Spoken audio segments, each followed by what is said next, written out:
right, Ms. Cole, I want to thank you again for being here today and for sharing your powerful testimony, especially on your 19th birthday, and that has been very helpful to us. Thank you, sir. I want to acknowledge what you said earlier, tearfully. I mean, it was appropriate. Everyone here, as you said, our hearts go out to everybody, the families, everybody affected. We're trying to strike the right balance, and we do believe Congress has a role here. And I appreciate your testimony for providing evidence of that. And I wanted to ask you first about your parents' involvement in your transition process, and then ask you about some of the hormone treatments you underwent, because I think all that's important. First, were you or your parents informed of the long-term effects of the procedures and hormones that you were subjected to? We had consent forms with a list of some of the side effects, and we did do consultations where we did speak about some of them, but it was in very vague terms.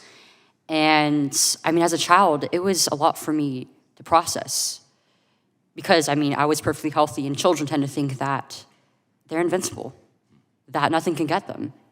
And with all these things being listed, it was hard to know which of these I would experience. And most of the side effects that I experienced, most of the ones that I'm experiencing today, actually, were not even listed on these forms, so I had no idea. And children just don't know what permanence is because they've only been in the world for so many years. It's an important legal principle that we have informed consent, fully informed consent for life-altering medical procedures. And are you then suggesting that it was not really full informed consent? I mean, no matter how much information they would have given me, as a child, I just would not have been able to consent to this.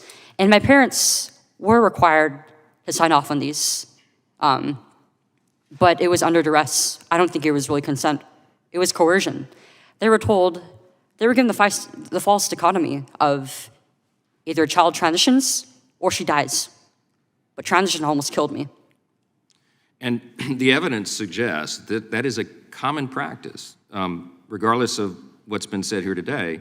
And there's some other things that are very disturbing. One aspect of the current child movement about, this sex change movement that's particularly pernicious is the so-called off-label medications. One that's well known as leuprolide acetate, or it's commonly known as Lupron, to chemically alter boys and girls. Not by surgery, but chemically. It's yes. The same thing. There's a long list of pharmaceutical drugs that medical personnel across the country are using to, for example, shut off the testosterone production in young boys to make them more feminine looking, or to shut off the estrogen production in young girls to make them more masculine looking. So I'm going to say for the record, post-hearing, we have 5 days. I'll enter some of the articles that detail a list of these chemical drugs being used on children for purposes that are not approved by the FDA.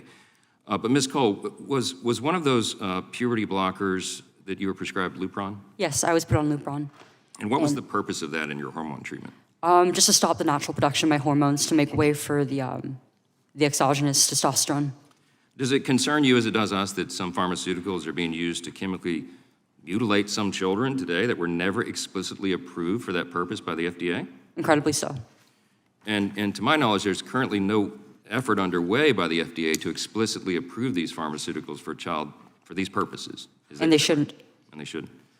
The time's expired for the time that was yielded to me, and I thank the chairman, and now I recognize myself for my 5 minutes finally, so I'll keep going here.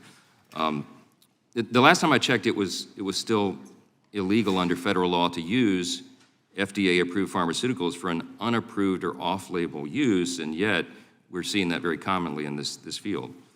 Ms. Cole, do you find it concerning that medications that were used on you or on countless other children across the country for a reason contrary to the original purpose they were approved for, you've said that's something that concerns you, disturbs you, it shouldn't be allowed, right? Very much so. Chloe Cole is one of the most famous detransitioners that we've seen speaking out on behalf of children and families who are struggling with the terrible disorder which is affecting many of our children because of TikTok, social pressure, liberalism, what's going on in our schools, TV, media. And it's tragic and it's sad, and no one wants a child to go through this. And I think her story is very important, that there wasn't really consent, it was duress, which means force. And let me tell you something, if your child is struggling with this or you know someone that is, please tell the parents this. These hospitals do not care about you. They don't see a child, they see a dollar sign, because this is big business for hospitals. They are making money hand over fist. Now, if your 8, 9, 10, 11, 12-year-old came to you and said, I think I should drive a car, Would you let them? No, you wouldn't, because they are not old enough to make these kinds of decisions. Would you let an 8-year-old get a tattoo? No, because it's permanent. Let me tell you something. You know what's permanent? Puberty blockers. You know what else is permanent? Castration and genital mutilation. These children who take these drugs and get these surgeries will never have a normal sexual function unless you preserve their ovaries and male sexually reproductive organs. They will not have children. No one should be making this decision on behalf of children or allow children to go through these barbaric and terrible procedures. We need more people to speak up on behalf of this, because in the liberal world, this is seen as almost a badge of honor or trendy. You know what it is? It's terrible parenting.